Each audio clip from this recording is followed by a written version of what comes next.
Friend, welcome to my YouTube channel. दोस्तों, आज मैं आपको पाठ्य योजना बनाने के बारे में बताऊंगा। यह पाठ्य योजना गणित विषय से संबंधित है। जो लोग बीएड करते हैं या बीटीसी करते हैं उनको पाठ्य योजना बनानी रहती है। किसी किसी को फर्स्ट ईयर में, किसी को सेकंड ईयर में, तो किसी को फर्स्ट सेमेस्टर या थर्ड सेमेस्टर में पाठ्य योजना बनानी रहती है।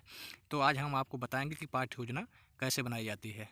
दोस्तों, अगर आप हमारे चैनल पर नए हैं तो आप हमारे चैनल को सब्सक्राइब करें और वीडियो को लाइक करें। तो चलिए शुरू करते हैं आज का वीडियो।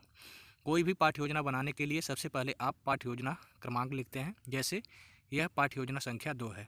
उसके बाद आप विद्यालय का नाम लिखते हैं, जहां से आप बीएड करते हैं उस विद्यालय का नाम लिखते हैं। उसके बाद छात्र अध्यापक या छात्र अध्यापिका का नाम लिखते हैं। उसके बाद आप दिनांक, कक्षा, वर्ग, विषय, उप विषय, कालांश और अवधि के लिए एक ओवरव्यू खाका खींचते हैं। इसको आपको ब्लैक बोर्ड पर भी बनाना रहता है कि आप किस डेट को पढ़ा रहे हैं, कौन सी कक्षा पढ़ा रहे हैं, विषय क्या है, उप विषय क्या है। तो ये जो हमारा पाठ्य योजना है गणित विषय से संबंधित है और जिसका प्रकरण है पूर्णांक। उसके बाद हम सामान्य उद्देश्य लिखते हैं। जो सामान्य उद्देश्य होता है वह विषय से संबंधित होता है, तो यह गणित विषय से लिया गया है। तो सामान्य उद्देश्य गणित से संबंधित है। पहला सामान्य उद्देश्य है कि छात्रों में लेखन एवं तर्क शक्ति का विकास करना। गणित है तो तर्क शक्ति का विकास करना सामान्य उद्देश्य रहेगा ही। उसके बाद दूसरा है छात्रों में गणित के प्रति रुचि उत्पन्न करना। और तीसरा है छात्रों में क्रमबद्ध ढंग से कार्य करने की क्षमता उत्पन्न करना। चौथा है छात्रों में आत्मनिर्भरता प्रदान करना। और पांचवा है छात्रों में कार्य करके सीखने की क्षमता प्रदान करना। सामान्य उद्देश्य मैं यहाँ पर 5 ही लिखा हूँ, कहीं कहीं कुछ ज़्यादा भी लिखा जाता है। तो आपके यहाँ जिस प्रकार भी जितना भी लिखा जाए आप उस हिसाब से उसको लिख सकते हैं। उसके बाद हम विशिष्ट उद्देश्य लिखते हैं। जो विशिष्ट उद्देश्य होता है यह प्रकरण से संबंधित होता है। पहला विशिष्ट उद्देश्य है ज्ञानात्मक। इसमें हम लिखेंगे कि छात्रों को पूर्णांक के बारे में ज्ञान प्रदान करना। उसके बाद बोधात्मक, छात्रों को पूर्णांक के बारे में समझाना।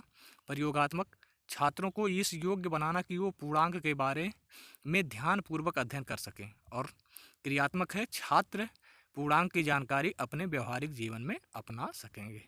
तो ये हो गया विशिष्ट उद्देश्य, और इससे पहले मैंने आपको सामान्य उद्देश्य बताया था। उसके बाद हम सहायक सामग्री लिखते हैं। इसमें चाक, डस्टर, लपेट, चामपट, पॉइंटर, जितना भी सहायक सामग्री होता है उस प्रकरण से संबंधित उसका प्रयोग करते हैं। उसके बाद हम पूर्व ज्ञान लिखेंगे कि छात्र पूर्णांक के बारे में सामान्य जानकारी रखते हैं। उसके बाद हम पहले बच्चों से प्रस्तावना के प्रश्न करेंगे। इसमें हम क्रम संख्या, छात्र अध्यापक कथन और छात्र छात्रा के कथन लिखते हैं। हम पहले बच्चों से क्वेश्चन करेंगे कि संख्या किसे कहते हैं, तो बच्चे बताएंगे 0, 1, 2, 3 जो भी जानेंगे वो कहेंगे कि इसको संख्या कहते हैं। उसके बाद हम पुनः पूछेंगे बच्चों से कि 0, 1, 2, 3 को हम और क्या कहते हैं, तो बच्चे बताएंगे कि सर इसी को पूर्णांक भी कहते हैं। उसके बाद हम बच्चों से पूछेंगे कि पूर्णांक के बारे में आप क्या जानते हैं, तो बच्चे नहीं जानते हैं तब वो मौन हो जाएंगे।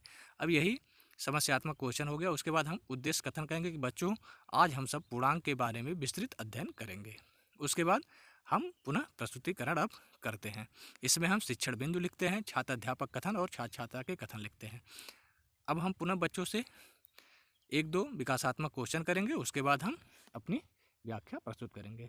तो पहला शिक्षण बिंदु है धन पूर्णांक तथा ऋण पूर्णांक। हम बच्चों से विकासात्मक क्वेश्चन करेंगे कि किसी संख्या के सामने लगे हुए धन के चिन्ह को हम क्या कहते हैं, तो बच्चे बताएंगे सर उसे धन पूर्णांक कहते हैं। उसके बाद हम दूसरा क्वेश्चन करेंगे कि किस संख्या के सामने लगे हुए ऋण चिन्ह को हम कौन सा पूर्णांक कहते हैं, तो बच्चे कहेंगे सर उसे ऋण पूर्णांक कहते हैं अगर किसी संख्या के सामने ऋण लगा रहता है।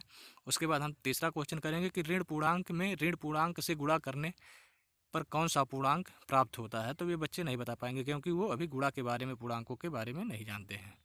उसके बाद हम स्पष्टीकरण देंगे कि जब हम ऋण पूर्णांक में ऋण पूर्णांक का गुणा करते हैं तब हमें धन पूर्णांक प्राप्त होता है, और जब हम धन पूर्णांक में धन पूर्णांक का गुणा करते हैं तब भी हमें धन पूर्णांक प्राप्त होता है, तथा जब हम ऋण पूर्णांक में धन पूर्णांक का गुणा करते हैं तब हमें ऋण पूर्णांक प्राप्त होता है।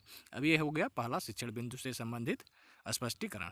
उसके बाद अब दूसरा शिक्षण बिंदु हम लिखेंगे। इसमें लिखेंगे कि पूर्णांकों का आपस में गुणा करने के बारे में। उसके बाद यहाँ छात्र अध्यापक कथन और छात्र छात्रा के कथन लिखेंगे। अब बच्चों से हम पुनः क्वेश्चन करेंगे कि धन पूर्णांक में धन पूर्णांक का गुणा करने पर क्या प्राप्त होता है, तो बच्चे बताएंगे धन पूर्णांक प्राप्त होगा, क्योंकि अभी हमने इसका स्पष्टीकरण बच्चों के सामने प्रस्तुत किया है।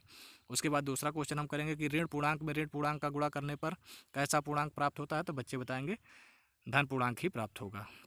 उसके बाद हम तीसरा क्वेश्चन करेंगे कि ऋण पूर्णांक में धन पूर्णांक का गुणा करने पर कौन सा पूर्णांक प्राप्त होगा, तो बच्चे बताएंगे सर ऋण पूर्णांक। उसके बाद हम पुनः बच्चों से क्वेश्चन करेंगे क्या -8 एक परिमेय संख्या है, अभी बच्चे नहीं जानते हैं तो इसके लिए समस्यात्मक क्वेश्चन हो जाएगा।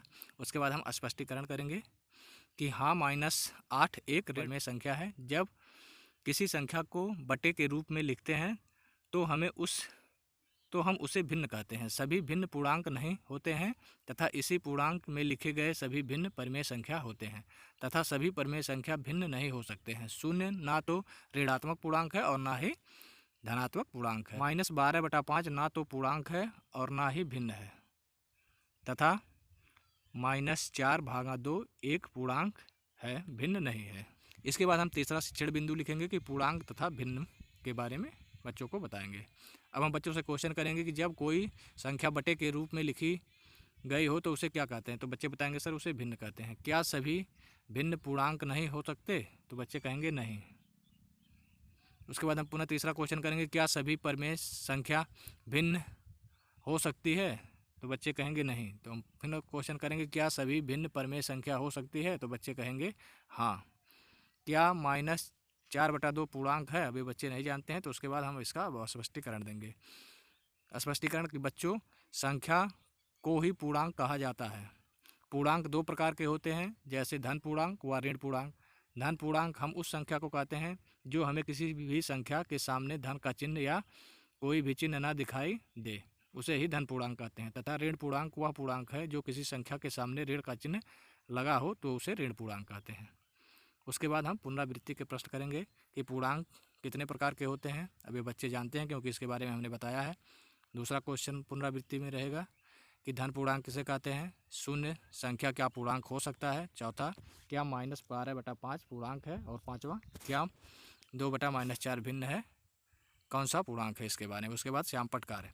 पूर्णांक दो प्रकार के होते हैं, धन पूर्णांक, ऋण पूर्णांक। 5/-3 ना ही पूर्णांक है और ना ही भिन्न है। उसके बाद भिन्न को हम बटे के रूप में भी लिख सकते हैं। उसके बाद निरीक्षण कार्य। बच्चों को श्यामपट्ट कार्य देकर छात्राध्यापक कमरे में घूम घूम कर समस्याओं का समाधान करेगा। उसके बाद सुझाव आलोचना। उसके बाद हस्ताक्षर निरीक्षक और हस्ताक्षर पर्यवेक्षक। दोस्तों, ये वीडियो आपको कैसी लगी हमें कमेंट करके ज़रूर बताएं।